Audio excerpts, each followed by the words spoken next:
On dit qu'on ne peut pas satisfaire toute la demande. Bon, Fabrice, toi et ton quartier, on va vous priver d'électricité pendant 2 heures. Et c'est connu d'avance. Parce qu'on n'arrive pas à faire. Et après 2 heures, on vous remet et ensuite on coupe une autre partie. C'est ça le délestage. Oui. Mais quand il y a des coupures, les coupures-là, c'est inhérent à tout système info. Donc on est à 0 délestage actuellement. On est à 0 délestage depuis des années. Mais oui, vous pouvez le constater, il y a 0 délestage.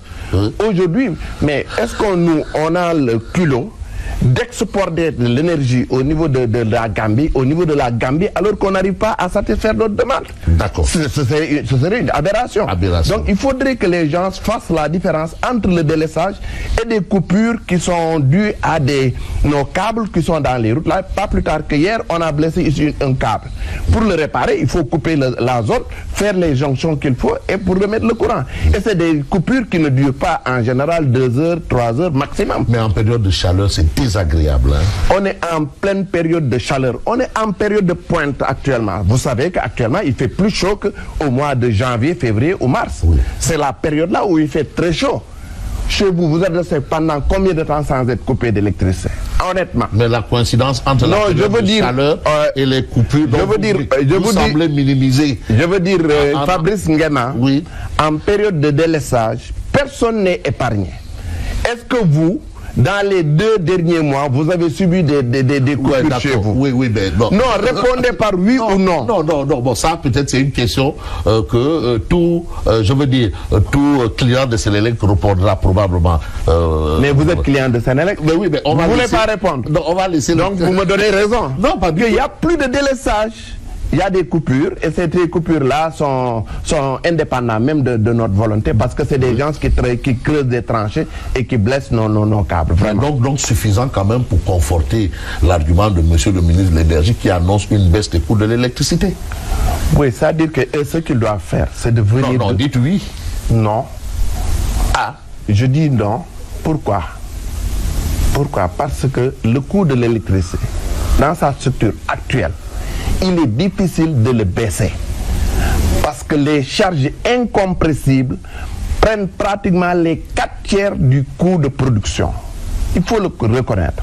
Maintenant, on peut envisager la baisse du coût de l'électricité quand le gaz et le pétrole sera disponible. Mais à l'instant ce qu'ils sont en train de dire, ce sera prendre chez Fabrice et augmenter chez Habib. C'est-à-dire ils veulent prioriser une couche dite sociale à qui on va diminuer le tarif de l'électricité, mais ce qu'on diminue chez eux, on va le répercuter chez les autres clients, les professionnels et les moyennes et grandes puissances. Et ça ne va pas soulager les Sénégalais. Ça va soulager une infime minorité qui consomme dans l'ordre de 150 à 250 kWh par mois. Et aujourd'hui, vous savez que dans toutes les maisons, le climatiseur, ce n'est plus un confort. Oui, mais c'est de la discrimination positive aussi, parce que le petit client qui a du mal à joindre les deux bouts, s'il a une facture d'électricité qui vaut les yeux de la tête, au moins il va être soulagé. Mais est-ce que c'est seul le client qui a une faible consommation qui ressent la lourdeur du prix de l'électricité? Il faut regarder de manière générale à soulager tous les Sénégalais et tous ceux qui travaillent avec l'électricité. Aujourd'hui, nous sommes tout à fait d'accord que le tarif de l'électricité est trop cher. Au Sénégal. Au Sénégal. Il est trop cher. Il faut qu'on s'asseye autour d'une table, qu'on regarde qu'est-ce qu'on peut faire. Mais il ne faut pas cibler la masse salariale. Et malheureusement, lui, non seulement il parle de la masse salariale, mais pire, il parle de recrutement sauvage. Mais nous ne sommes pas des animaux. C'est une manière de parler, c'est-à-dire contrôler, je ne sais pas. Mais quand vous parlez, quand vous êtes porte-parole de tout le gouvernement du Sénégal, tout le monde vous écoute. Il y a une manière de parler, il y a une élégance dans ces paroles. Nous méritons du respect compte tenu de tout ce que nous faisons. Mais si le mal est aussi profond que ça... Non, il n'y a pas de mal, justement. Il ne peut pas étayer ses propos. Nous, on a donné des arguments. Vous avez vu notre communiqué, dans lequel il a été écrit noir sur blanc comment est structuré le prix de l'électricité. Aujourd'hui, au niveau de Sénélec, les embauches, les recrutements obéissent à une procédure. C'est une procédure.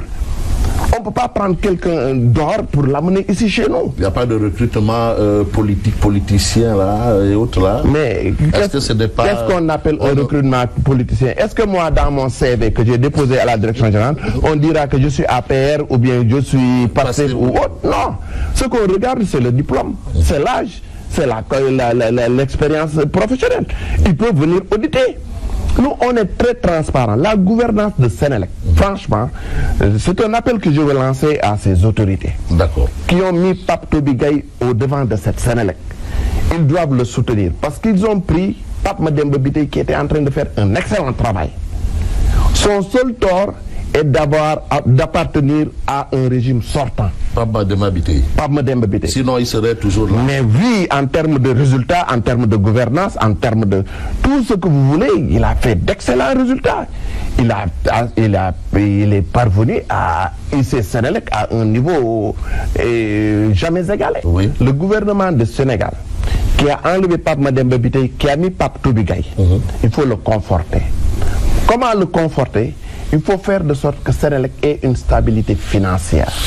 Et pour cela, l'État doit payer à Senelec ce qu'il lui doit. Ça, c'est la première chose. D'abord. La deuxième chose est que les subventions, l'exonération des taxes que l'État du Sénégal avait accordées à Senelec, mais l'État est une continuité. Vous ne pouvez pas venir dire, bon, moi, les autres ont fait, j'enlève tout ce qu'ils ont fait. Et ça va retarder les investissements de Senelec. Et si ça retarde les investissements, bonjour, les délaissages dont vous venez de parler. Mais oui, mais donc vous voulez nous dire qu'en l'État, on ne peut pas procéder à une baisse des coûts des factures d'électricité. Je ne le dis pas formellement, mais c'est difficile. Aujourd'hui, ce qui est possible d'être fait, oui, c'est ce qu'ils veulent faire. C'est de diminuer une certaine catégorie, le tarif d'une certaine catégorie et augmenter chez une autre catégorie. Mais de manière générale, ils ne peuvent pas, à l'état actuel des choses, diminuer le tarif de l'électricité.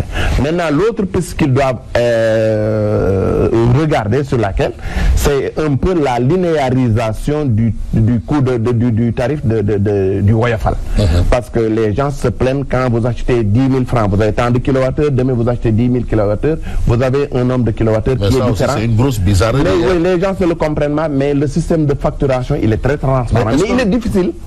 Il est difficile pour que les gens se comprennent, parce que malheureusement, nous n'avons pas suffisamment communiqué sur ça. Mais est-ce qu'il n'y a pas eu une hausse des coûts du Woyofal entre-temps? Non, vous pouvez le vérifier. Ah non, mais attendez. Non, vous prenez votre numéro de compteur, tout de suite j'allume ma machine, on regarde l'ensemble de vos achats, vous comparez le tarif de kilowattheure par rapport au tarif que vous achetiez. Il n'y a pas eu d'augmentation. Mais le secteur, il est régulé. Il y a la commission de régulation du secteur de l'énergie qui surveille, qui est là, un organe de l'État qui surveille ce que nous faisons. Nous n'avons pas le droit de faire ce que nous voulons parce qu'il y a des pénalités qu'on risque de payer. C'est la commission du secteur, la commission de régulation du secteur qui fixe les prix et qui les contrôle. C'est ça sa mission.